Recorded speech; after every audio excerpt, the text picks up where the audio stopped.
నమస్తే, నేను మీ శివజ్యోతి మధురజ్యోతి ఛానల్కి స్వాగతం. ఈరోజు ఒక మంచి వేమన పద్యాన్ని నేర్చుకుందాం. మొదట నాశ పెట్టి తుదిలేదు పొమ్మను, పరమలోబులైన పాపులకును, ఉసురు తప్పకంటూ ఉండేలు దెబ్బగా విశ్వదాభిరామ వినురవేమ. మరి దీని అర్థం ఏంటి అంటే, ముందు ఇస్తాను చేస్తాను అని చెప్పి లాస్ట్కి వచ్చేసరికి చివరికి వచ్చేసరికి లేదని చెప్పేసే లోబులు పిసినార్లు పాపులు ఎవరైతే ఉన్నారో వాళ్ళకి వీళ్ళ ఉసురు ఏదైతే ఉందో అది ఉండేలు దెబ్బగా అంత స్పీడ్గా తగులుతుంది అని దీని అర్థం.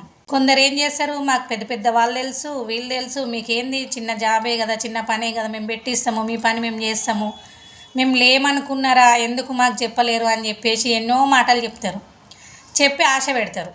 సరే, మరి మనం ఇన్ని రోజులు చెప్పలేం కదా, ఇప్పుడు చెప్తే అవుతుండేనేమో పని, ఇన్ని రోజులు మనమే లేట్ చేసినామని ఎవరైతే అవసరానికి మాట్లాడుతున్న ఆ మనిషి ఎవరైతే ఉన్నారో ఆశ పెట్టుకుంటారు. అట్లా ఆ మనిషిని 4 రోజులు తిప్పుకొని లాస్ట్కి అయితలేదు, వాళ్ళు వెళ్ళిపోయిండ్రు, మాకు తెలిసిన వాళ్ళు లేరు అట్లా అని చెప్పేసి నిరాశ పరిస్థితి ఏమవుతుంది, వాళ్ళ ఉసురు అనేది వాళ్ళు ఎంత బాధపడతారు. ఇన్ని రోజులు ఆశ పెట్టుకొని ఒక్కసారి లేదనేసరికి ఆ బాధ, ఆ ఆత్మఘోష ఏదైతే ఉందో ఆ ఉసురు అన్నది వాళ్ళకి ఉండేలు దెబ్బగా, అంటే మనం ఒక రాయిని పైనకి విసిరితే అది ఎంత స్పీడ్గా విసురుతామో అంతకంటే వేగంగా కిందికి వస్తుంది, ఆ విధంగా వాళ్ళకి తగులుతుంది.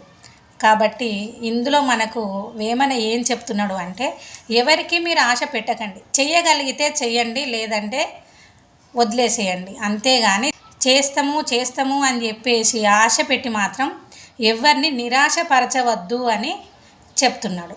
ఇది మనందరం గుర్తుపెట్టుకోవాల్సిన ఒక మంచి విషయం అన్నట్టు.